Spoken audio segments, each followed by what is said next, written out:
Welcome to Hiroshima. Congratulations, you've just woken up in the wrong place, at the worst time in human history. It's 8:15 a.m. on a Monday, the sky is clear, the cicadas are loud, you're standing somewhere near the Tsurumi Bridge, maybe walking to work, maybe looking for a rice ration, maybe wondering why the air feels weird. And then there's a light, not just any light, the kind of light that doesn't illuminate the world. It overwrites it. It's brighter than the sun. Not poetic sun, actual sun. You don't even have time to look up before your shadow burns itself into the wall behind you. A final, ghostly stamp that you ever existed. And then comes the heat. This isn't summer heat. This is instant flesh-melting, cloth-igniting, steel-bending heat. You don't burn, you evaporate. Unless, of course, you're in just the right spot. Shielded by a concrete wall, down in a cellar, crouching beside a heavy-duty water tank. Then you live, sort of. You survive. But not like you think. You wake up. Maybe. Or you never went fully unconscious. That part is fuzzy. The first thing you notice is that nothing makes sense. You're lying on the ground, your skin sizzling like breakfast bacon, and the sky is darker than it should be. The air is filled with ash, glass, screams and silence. All at once, you try to breathe. Mistake. The air is poison. Not metaphorically, literally. It tastes like metal, fire, and something that shouldn't exist. Your lungs revolt, your eyes water, your nose starts bleeding. You look down at your arms. Skin's not skin anymore. It's loose, draped like half-melted wax, sliding down in sheets. You don't even feel it. Nerves are gone, or in shock, or too horrified to report back. You hear someone calling. You think it's a voice. It might be your own. Welcome to Ground Zero. You don't know what happened. Nobody does. Nobody used the word atomic. That would take weeks, months. For now, people call it the new bomb, the flash, the great light. Survivors will later name it Pika Dawn, the flash bang. You stumble through a world that has no orientation. North, south, east. It all looks the same. Rubble, fire, rubble on fire. Buildings have collapsed into themselves. Wooden houses have turned into charcoal outlines of their floor plans. People wander, some naked, some bleeding, some still carrying umbrellas, or briefcases they no longer remember picking up. There's a man standing in the middle of the street. He's got no hair. His face looks like raw meat. He's holding something. You look closer. It's his own eyeball. You look away. Big mistake. Because then you see the river. The river was once clean, peaceful. You might have sat by it last week, maybe threw pebbles in with a friend. Now it's boiling. Not metaphorically, not it looks like steam. Actually boiling.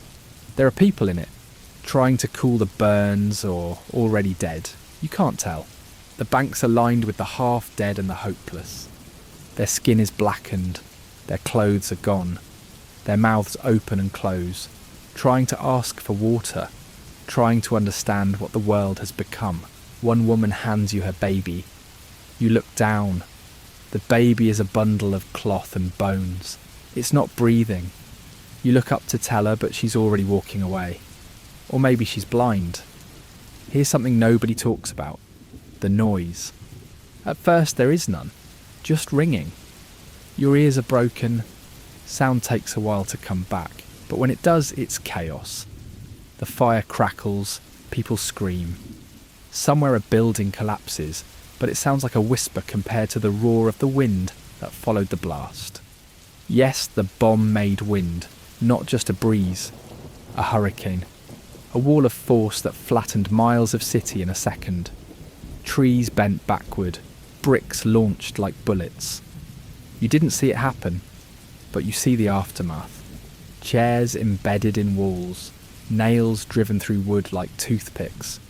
Entire trams lifted and dropped like discarded toys. You try to take a step. Your shoe is gone. So is your foot. Or at least it doesn't feel like yours anymore. Somehow you move. You make it to a school, or what used to be one. There are children here, or what's left of them. Some are sitting upright. You think they're alive until you see their eyes. Vacant, glassy, burned open. Others are crawling, crying, singing nonsense songs.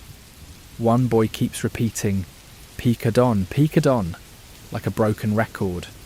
You lie down beside them, not because you want to, because you can't move anymore.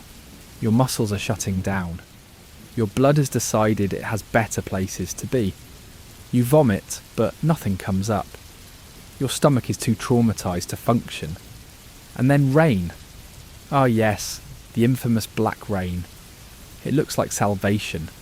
It falls in fat, oily droplets, cool against your burns, quenching your cracked lips. But it's not water. Not really. It's radioactive fallout. Ash mixed with vaporised buildings, people and everything they owned. It coats your skin, seeps into your wounds. You drink it without thinking. And just like that your clock starts ticking. You won't feel it now. But tomorrow your hair will begin to fall out. The day after your gums will bleed. Then come the fevers, the open sores, the blood in your stool. Your bone marrow gives up first.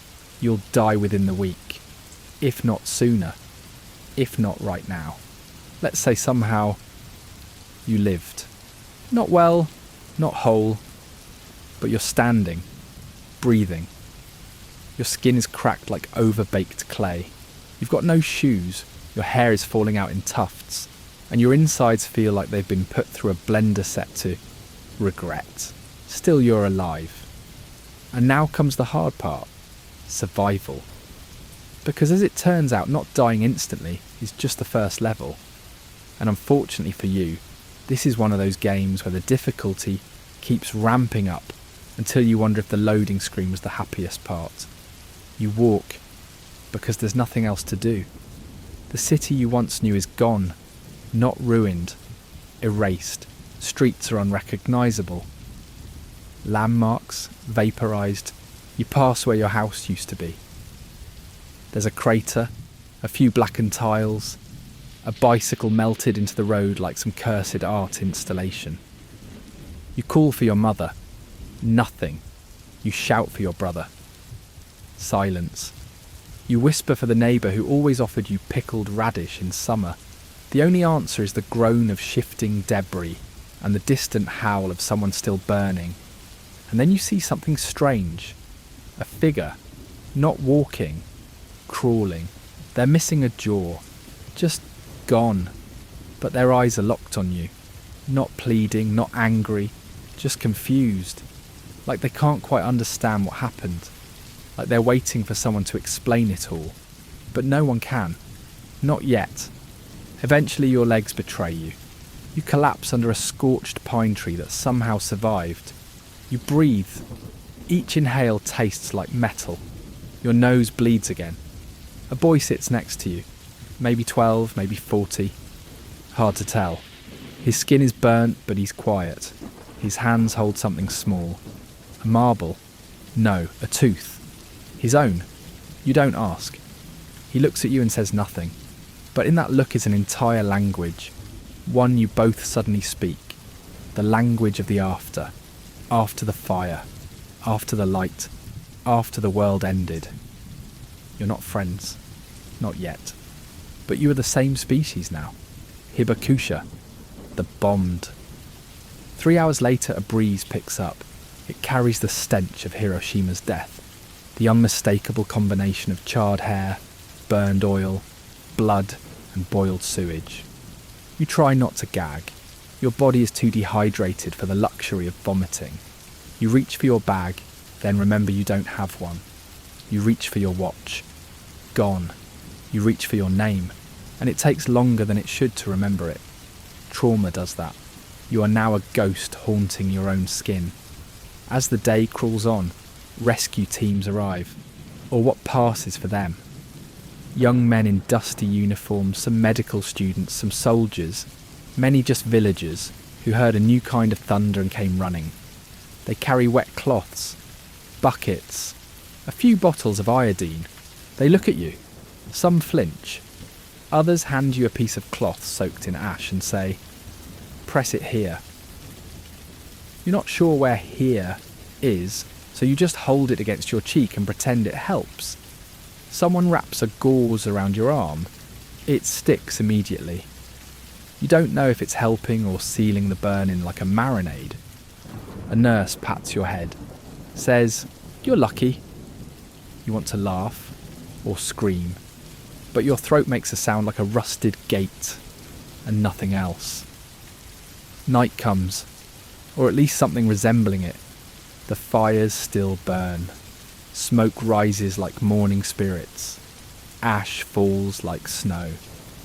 There is no moon, just a heavy darkness filled with coughs and whispers. You lie on what might have once been a bamboo mat. You're surrounded by strangers, moaning, gasping, weeping. Some whisper prayers, others scream for their mothers. You want to sleep, but sleep is dangerous. Sleep means not waking up. And even though you kind of want that, you're not ready.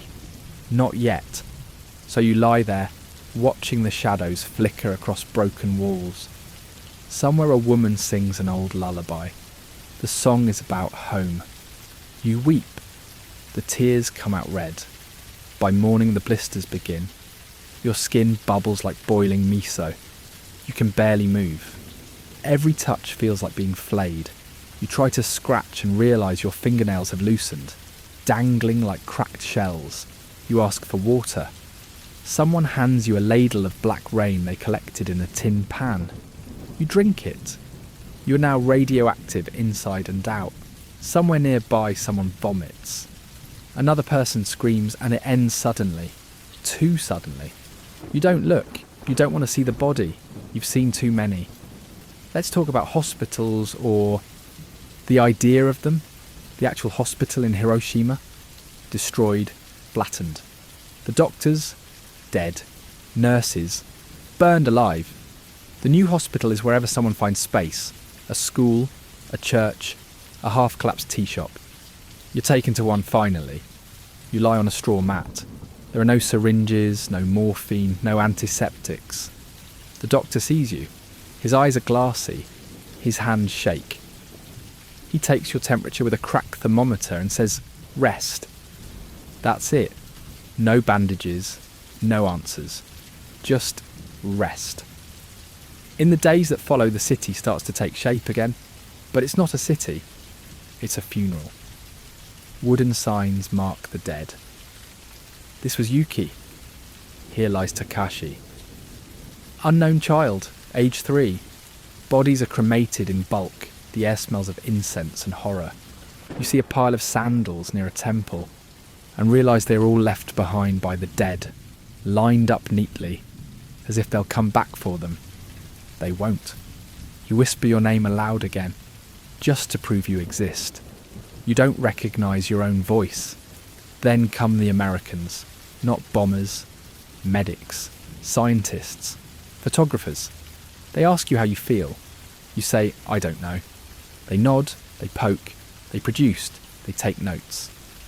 Subject displays necrosis, hair loss, acute vomiting. You are no longer a person. You are now data. Exhibit A in the age of atomic warfare. Some offer chewing gum. Some take your picture. One tells you the war is over. You want to ask what that means. But you're too tired. You just nod and lie back down in the dirt. On day 7 you lose all your hair. You don't cry, you barely notice. Your skin is peeling. Your mouth bleeds. Your eyes won't stop watering. The sun hurts. The air hurts. The light hurts. You are 17 years old, or 70. It's hard to tell anymore. Someone dies next to you. You turn your head. They're gone. A nurse wraps their body in cloth. Writes female approximately. 40 inches on a scrap of paper and tucks it into her collar. That's it. That's her eulogy. You close your eyes. You hope you won't wake up. But you do. Congratulations. You have survived the first week after Hiroshima. Only 70,000 others did too, but surviving doesn't mean what it used to. Not here. Not now. You're a shadow, a ruin in motion, a name with no family, a face with no reflection. You haven't eaten in days. You've forgotten the taste of rice. Your gums ooze blood when you try to chew a soybean. A child hands you a piece of candy. It's melted, sticky. You eat it anyway. And for just a second, just one, you remember being human. And then the pain returns. There's a rumour now. People say the bomb was different, that it poisoned the land, that survivors are contagious, that your blood is bad, your body unclean. Girls with burns will never marry. Boys with sickness will never find jobs. You are not just hurt, you are tainted. Even outside Hiroshima, the word spreads. Hibakusha, the bombed, the cursed. You survived the impossible. And now the world is afraid of you for it. Let's talk about your skin, or what's left of it. It started with redness, then swelling. Then your body decided, why not just slough off everything we've built over the last 2 decades? Like a snake, only you're not growing. You're decaying. Your shoulder looks like a wet parchment. Your back peels when you so much as lean against wood. Your feet are blistered. Your nose bleeds when you breathe too hard. The itching is constant. But when you scratch, your nails come off. You stop scratching. You just sit and burn quietly, like a log that never finishes turning to ash. One morning you feel almost normal. No fever, no blood in your spit. You stand and stretch. Your joints ache, but you don't feel like death incarnate. You think maybe you're healing. Then your teeth start falling out. Not all at once, just one, then 2. Then a molar you hadn't thought about since childhood. You hold it in your palm and stare. It doesn't hurt. That's what makes it worse. You try to laugh, but the sound that comes out is dry, cracked, and ends in a cough you're afraid will be your last. Spoiler! It's not. But it's trying. Life after the bomb is a long, slow hallucination. You wake up in strange places. A school, a hallway, someone's front step. You forget how you got there. You see things. Lights on the horizon. Faces that don't belong. You hear the crackling sound of burning wood. Only nothing's burning anymore. One night, you dream of the moment it happened. You're walking near the river again. The cicadas are back. The sun is rising. Then, white. Your dream self dissolves into light. And for just a second, you feel peace. Then you wake up, mouth full of blood, clutching a stranger's coat like it's your mother's hand. You are alone. You have never been more alone. Hiroshima doesn't sleep. Not anymore. Fires still smoulder in the rubble. Rescue workers dig endlessly. They stop counting bodies and start counting bones. Every morning begins with smoke. Every night ends with silence. Somewhere near the river, a team is stacking the dead. Not burying, burning. There are too many to bury. And the ground is still hot in some places. You can feel it if you lie flat. You pass a pile of ashes with someone's teeth on top. They look clean. You keep walking. You've stopped looking people in the eye. Too many of them are gone the next day. You find a mirror. Cracked. Bent. Smudged. You brace yourself. You look, and you almost collapse. It's not just the burns, it's not just the scabs or the peeling scalp or the strange yellow tinge. It's the emptiness in your own expression. The vacuum where hope used to live. You look like a ghost trying to remember how to be human. Someone behind you says, "You'll heal." You want to believe them. You really do. But in Hiroshima, healing is just another word for waiting to die slower. Let's talk about hunger. You haven't eaten in 2 days. The soup line stretches down the block. What you get is a bowl of rice that tastes like metal and ash, topped with something they claim is fish, You don't ask questions. There's a black spot in the corner of the room. You stare at it until you realise it's mould. On the wall, or maybe in your vision. Could be both. A woman collapses near the table. Nobody rushes to help. Not because they're cruel, but because they can't. Everyone is hanging on by a thread. One shared thread. If it breaks, you all go down together. You eat the rice, you don't taste it. You just swallow. People begin whispering about what caused the bomb. At first, nobody knows. Then rumours trickle in. It wasn't just another airstrike. It wasn't a new kind of firebomb. It was a single bomb. One plane. One drop. One city. Gone. Some say it was magic. Others say it was American science. Some insist it was divine punishment. Others claim it was revenge. But the word begins to circulate in hushed voices, like a curse you're afraid to speak too loud. Genbaku, the atom bomb. No one knows what it means.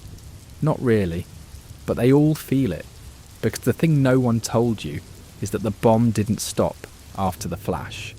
Radiation. It's not a thing you can see, or touch, or smell. But it's inside you now. You are glowing on the molecular level, though not in the pretty comic book way. No, your DNA is playing a slot machine with no winners. Your cells are playing Russian roulette every time they divide. The damage is deep, beyond deep. It rewrites you. Even those who looked fine, walking, talking, helping others, they'll drop tomorrow, or next week, or in 5 years when leukemia sneaks in like a ghost wearing your old birthday clothes. You are a walking time bomb. You're just waiting for the countdown to finish. You start keeping track of the dead, not intentionally, but your mind can't help it. The girl who gave you the scarf, gone. The nurse with the trembling hands, dead. The boy with the marble, found beneath the school, fused into the floor.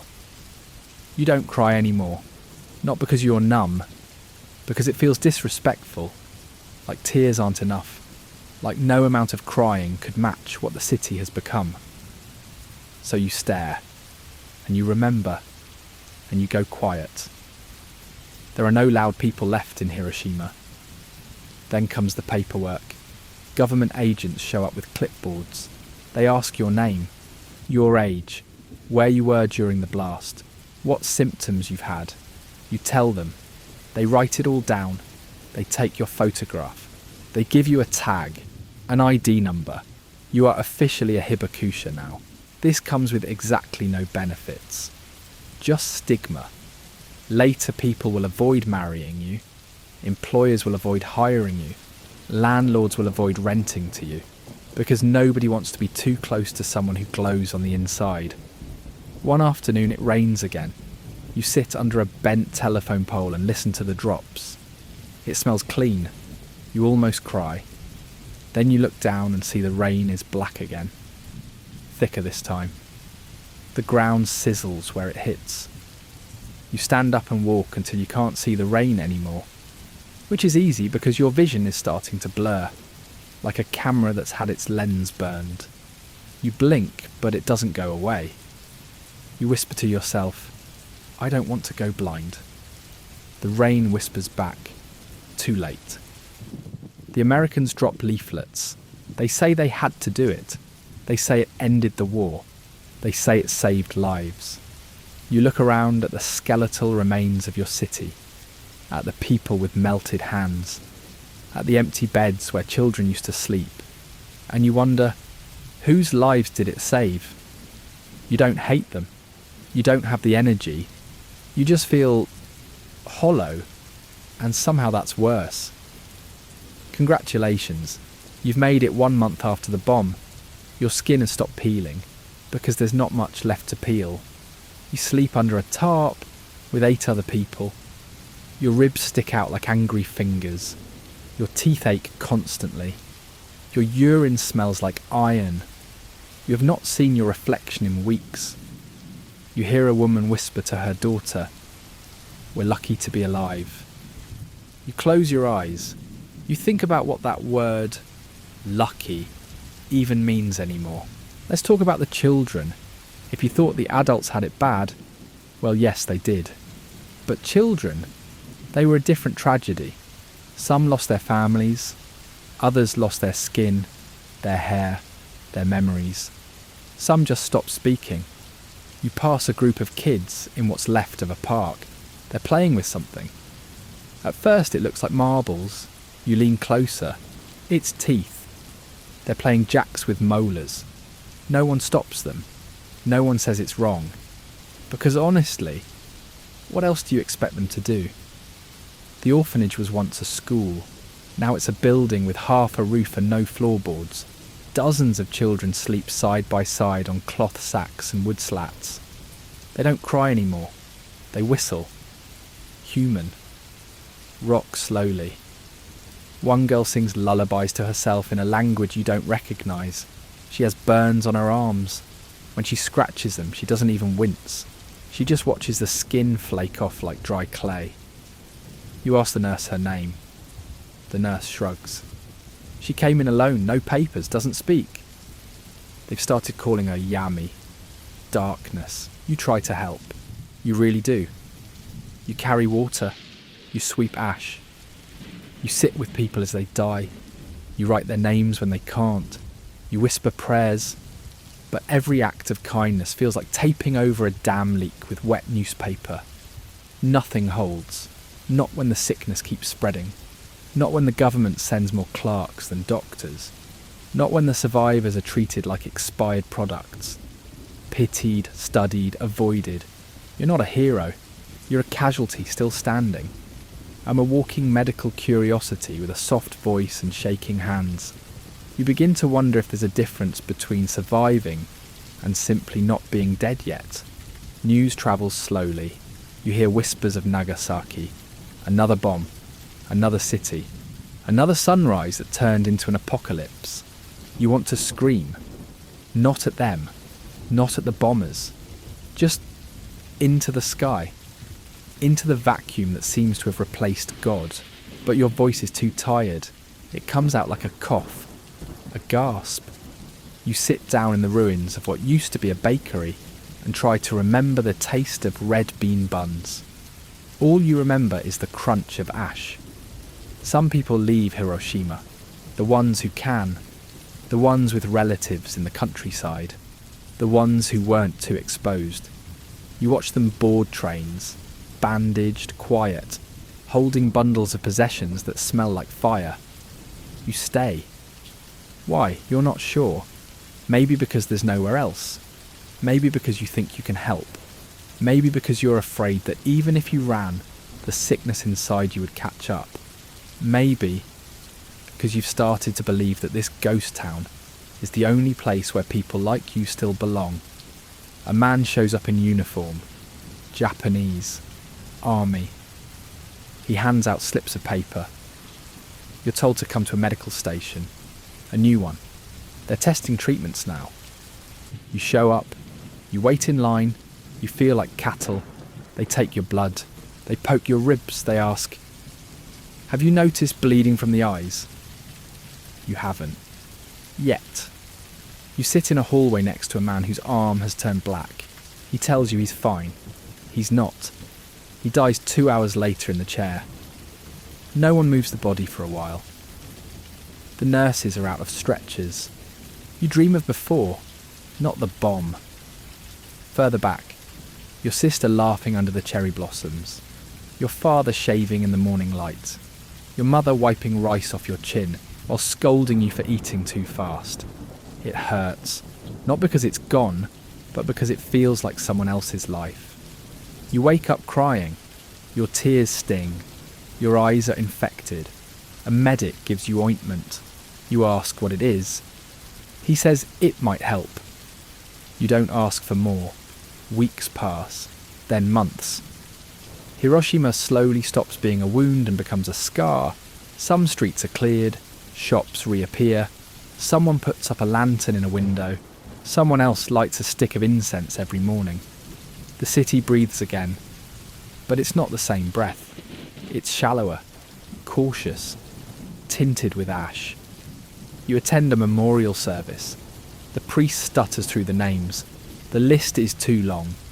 He stops halfway and just says, "And the others." You bow.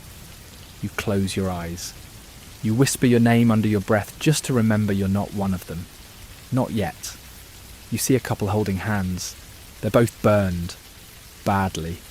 The woman's right cheek is gone. The man's hands are wrapped in cloth. But they're smiling. You think maybe there's hope. Then you hear a passerby mutter, "Monsters." They heard him too. The couple lowers their heads and walks faster. You stare at the man who said it. You want to scream. You want to grab him by the collar and drag him into the crater where your family died. But you don't. You just watch and die a little more inside. Let's talk about the rumours. People say Hibakusha are cursed, that your blood is bad, that your children will be mutants, that your breath causes cancer, that your skin carries ghosts. It's not just whispers, it becomes official. Job rejections, marriage refusals, landlords saying no, schools denying entry. You who survived the impossible are now punished for surviving it. You want to yell, "I didn't choose this," but the world has moved on, and you've been left in the ashes. You start counting the time in before and after. Before the bomb, you were someone. After the bomb, you are someone else. You learn to live with the silence in people's eyes when they recognise your burns. The pause when they hear where you're from. You stop saying Hiroshima out loud. You start saying west of Okayama, and you lie when they ask if you were there. Because in their eyes, there is contagious. Let's talk about dating. Yes, people still fall in love after Hiroshima. Sort of. But it's complicated. Because now romance comes with a medical file. Girls are told not to marry Hibakusha men. Too risky. What if he dies early? What if the radiation damaged his seed?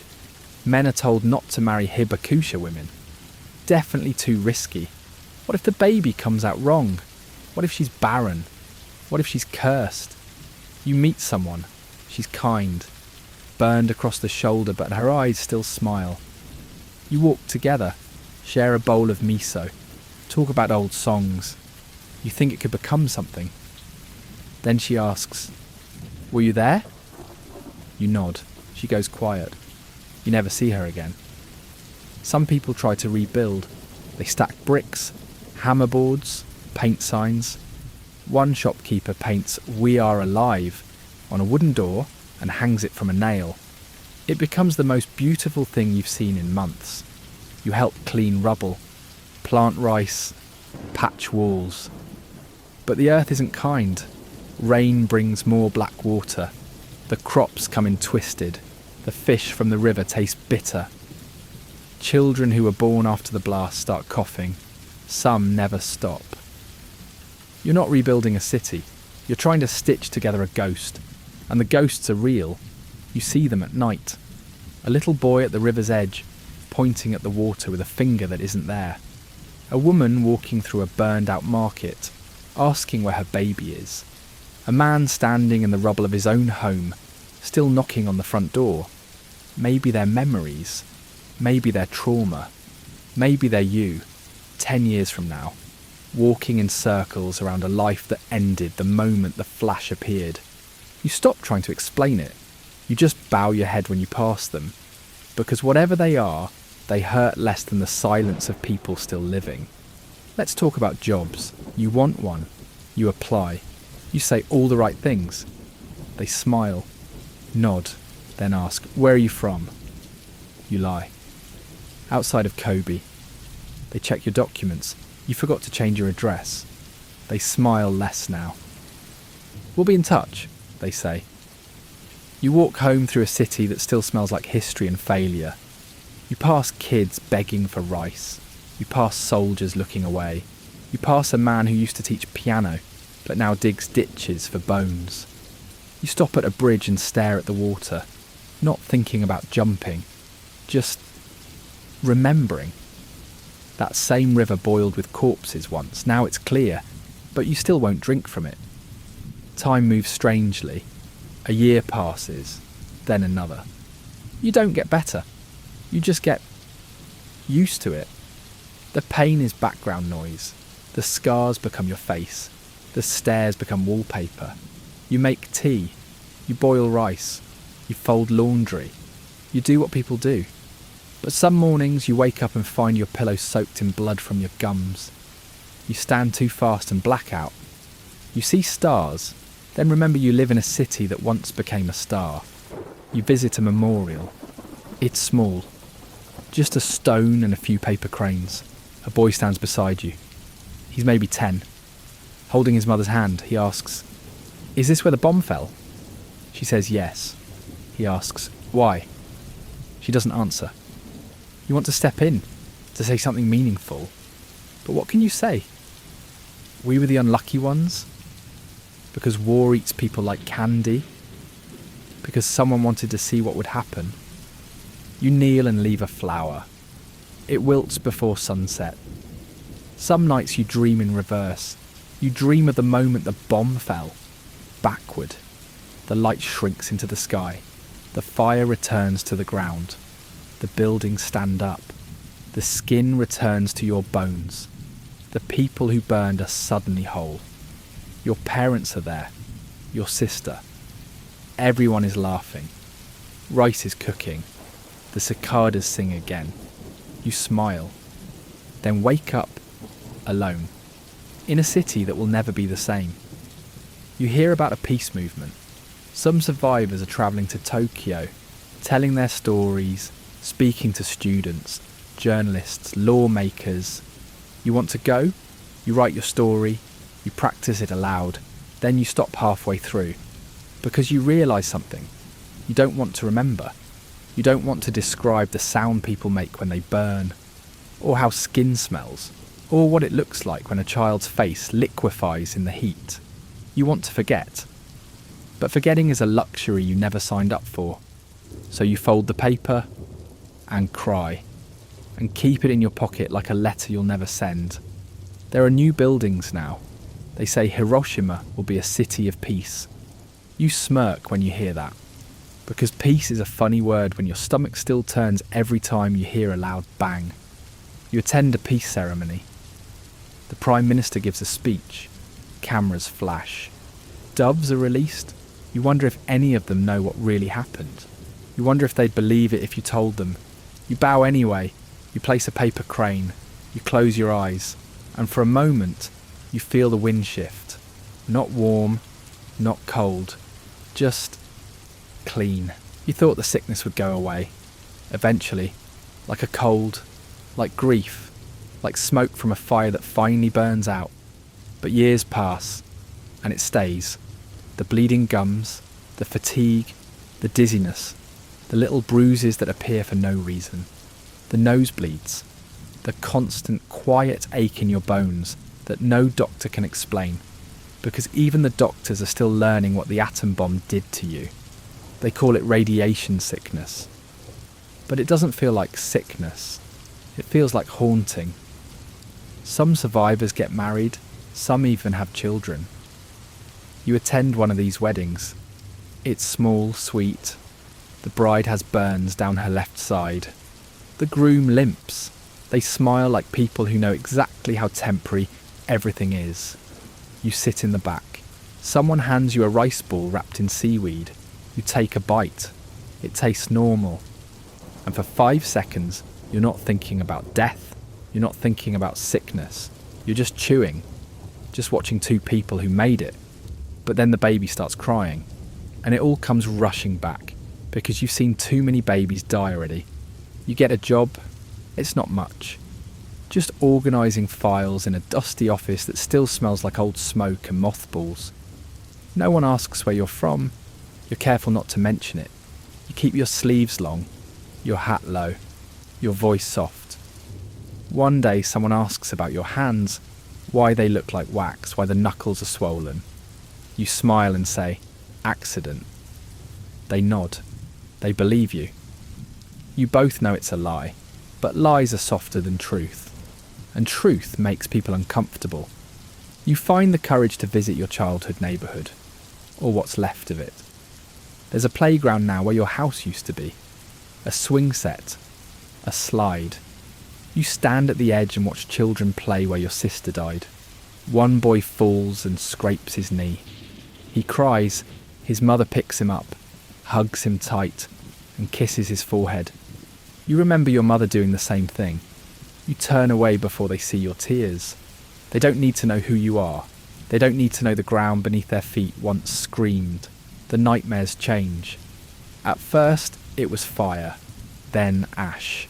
Now, it's emptiness. You dream of walking through a city made entirely of dust. No people, no voices, just wind. You keep walking, calling out. No one answers. You shout names you forgot you remembered. Your parents, your neighbours, the teacher with the missing tooth, the boy with the marble. Nothing answers, not even echoes. You wake up sweating. The walls of your room feel too close, the ceiling too low. You go outside and breathe air that still smells like history. One day your tooth falls out while eating. Another one. You don't panic, you just put it in a cloth and tuck it away. Maybe it'll be useful someday. Maybe someone will want to study it. Maybe someone will believe your story if they see how much you lost. One tiny piece at a time. You start a box, teeth, photographs, scraps of old clothes, a scorched paper crane someone gave you at the memorial. You don't know why you're keeping them. Maybe to prove you existed. The memorial grows each year. Now there's a dome, a museum, glass cases, exhibits, audio guides. You go once, you walk the halls, you look at the photographs, you recognise faces. You see your school in one image, mid-collapse. You see your street, before it vanished. There's a quote written on the wall, "No more Hiroshimas." You want to believe that, but history doesn't work that way.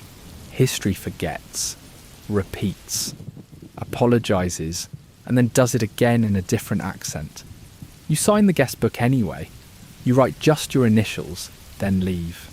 Some nights the sky glows orange at sunset, and you freeze, not because it's beautiful, but because it reminds you, that colour, that warmth, that horizon swallowing fire. You stop walking, you stop breathing. You remember the heat, you remember the sound, you remember the moment when time turned inside out. A child walks by and points. Pretty sky. You nod. You don't say what it looks like to you. Some traumas don't translate well. You get older, your hands shake, your back bends, your vision blurs. You visit a doctor and he frowns at your blood work. He asks where you were born. You lie. Then you stop. You say, Hiroshima. He goes quiet, then changes the subject. You're used to it by now. You know what silence means. It means I don't know how to help you. They publish a book. It's about survivors. There's a chapter about radiation. Another about memory. Another about politics. You flip through it. Your name isn't there, you don't mind. You weren't trying to be remembered. You were trying to survive. And you did. Sort of. Mostly. Enough. You close the book, stare out the window, watch the lanterns float on the river during the Peace Festival. Each one is for someone lost. You wonder who lit one for you. Let's talk about skin, not just yours, but the city's. Because Hiroshima never fully healed. Not really. It just scarred over. Every new building stands beside a shadow. Every blossom grows from burned soil. Every cheerful sidewalk has bones beneath it. Some collected, some still waiting. The trees that grew back, they bent, they twisted, they remembered, just like you. You walk through Peace Memorial Park and see tourists laughing, taking selfies near the dome, smiling in front of monuments. You want to be angry. But they weren't there. They weren't part of the fire. They don't know what it means to live every day as a proof of survival. You're invited to speak, a student group, teenagers. They want to hear from a real hibakusha. You think about saying no, but something inside says yes. You walk to the front of the room. Your knees creak. Your voice wavers. But you speak. You tell them the truth. The heat. The ash. The sound people made when their lungs collapsed. The taste of black rain. The way your skin peeled when you tried to smile. The room is silent. A girl in the front row starts crying. You stop talking. You look down at your hands. You realise you're shaking. You say thank you. And you leave before anyone can ask more questions. That night you sleep without nightmares. Just for one night. You dream of your sister. She's older than you remember. Her hair is long. Her face unburned. She smiles. She says nothing. Just reaches out and touches your hand. You wake up with your pillow wet. You don't know if it's tears or sweat. You don't care. It's the closest thing to peace you've felt in decades. You walk the riverbank. It's been cleaned up, paved, lined with benches. Children feed ducks. Couples take photos. Elderly men fish with lines that never seem to catch anything. You sit beneath a tree and close your eyes. And you realise you're still afraid. Not of fire or light or death. You're afraid of forgetting. You're afraid that someday no one will remember what this place was, what it meant, what it cost. You pull a small photo from your coat, your family before the bomb. You whisper all their names. You whisper yours too. Because memory is resistance, and silence is the final bomb. Your doctor gives you a number, a white blood cell count. It's low, too low. He doesn't say the word, but you hear it anyway. Leukemia. He offers you medication. You take it. He says it might help. You nod, even though you both know what that usually means. You walk home slower now. You get tired more easily. Your joints ache like they remember August 6th better than your mind does. But you keep walking, because you're still here. Because you always walk through the pain. One day a journalist visits you. She's writing about the bomb, the aftermath, the human side. You serve her tea. She asks gentle questions. Too gentle. Did it hurt? Were you scared? Did you lose anyone? You give quiet answers. But then she asks, what do you wish people understood? You pause. You look at her clean face, her smooth skin, her notebook full of lines she hasn't written yet. You say, that surviving doesn't mean you're okay. She nods, but you're not sure she understands. She thanks you, takes a photo, and leaves. You stare at the door after she's gone and wonder if she'll remember your name in 10 years. Let's talk about legacy. The monuments, the museums, the school books. They mention Hiroshima now. They say it solemnly, carefully. With that practiced sadness historians wear like polite ties. But you wonder, do they know about the girl with her back fused to a floorboard? Do they know what it's like to smell your own skin burning? Do they know how long it takes for your hair to fall out in clumps? Do they know what it does to a soul to wake up in a world without your family? Legacy is not a statue. Legacy is the ache you carry when no one else sees it. Legacy is you, limping toward a future that wasn't built for people like you. You light a candle. It's evening. The air is still. You sit beside it, watching the flame. You think of everyone who didn't get this long, who didn't make it to 20, or 30, or 60. You whisper their names again, the ones you remember, the ones you barely knew, the ones who never had names at all. You close your eyes and you say, I'm still here. Because sometimes that's the only prayer you have left. Let's talk about the dome. You pass it often. The ruins of the old prefectural industrial promotion hall. Everyone calls it the Genbaku Dome now. The atomic dome. It's twisted, skeletal, a haunted ribcage of stone and steel. They almost tore it down once, said it was too painful to keep. But the survivors said no. Keep it. Let the world see what happens when light becomes a weapon. Let it stand broken and quiet, like all of us who walked away from that morning without really walking away. You sit near it sometimes, you don't speak, you don't cry, you just listen. And it listens back. The children are different now. New generations. They don't flinch at loud noises. They don't watch the skies when planes fly overhead. You envy that. You want them to stay innocent. But you also want them to know. One boy asks you, "What was it like?" You think of 1,000 answers. Instead you pick up a rock and say, "Hot." Then you hand it to him. He doesn't understand. But maybe someday he will. Your hands barely work now. The radiation caught up to you. It always does. It's patient like that. Doesn't rush. Just waits. Your joints are swollen. Your breath comes shallow. Your heart skips sometimes like it's trying to catch a train you didn't know you were boarding. You sit in a chair beside the window. You read the paper. Sip tea. Watch the clouds. Some days you feel like a page in a burned book.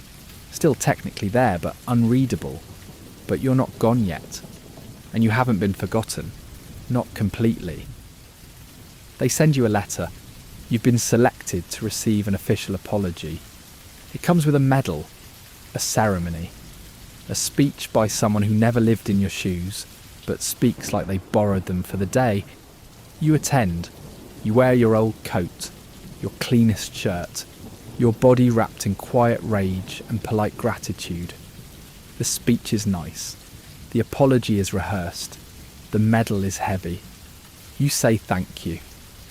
Then you go home and place it in a drawer with your teeth and your folded cranes and the photo of your sister's smile. It weighs less there, where it belongs. There's an anniversary. Big number, lots of press, TV crews, documentarians, foreigners with shiny cameras and expensive sympathy. You're asked to speak again. You say yes, but this time your words come easy. You say, "I don't want your pity, I want your memory. Remember what we lost, what we suffered, what we still carry, and then remember not to do it again."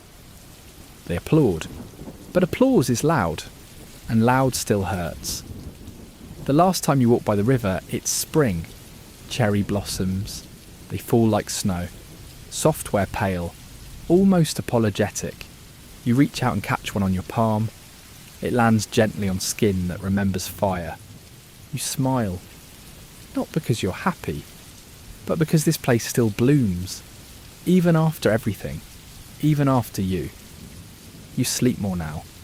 It's not that you're tired, it's that your body has decided it's done fighting. You lie beneath a faded quilt. The air smells like old wood and tea leaves. You dream softly of your parents' voices, of laughter, of a street before the light, of a school bell, of rice cooking, of water that didn't kill you. In the dream you're whole. In the dream you run. In the dream you live without flinching. When they find you, it's peaceful, no pain, no drama, just stillness. A folded photo in your hand, a paper crane on your nightstand. No note. You didn't need one. You already said everything. And the city says the rest for you. They bury you near the river. A small ceremony. Some of your students attend, a few neighbours, one old friend. Someone reads your story. Someone else cries. A child lays a flower on your grave. Not because he knew you, but because someone told him this one mattered. Let's end with this. The bomb ended lives, but not stories, not memories, not voices, and not you. You were burned, scarred, sickened, silenced, but not erased. You lived, you endured, you remembered, and now so do we.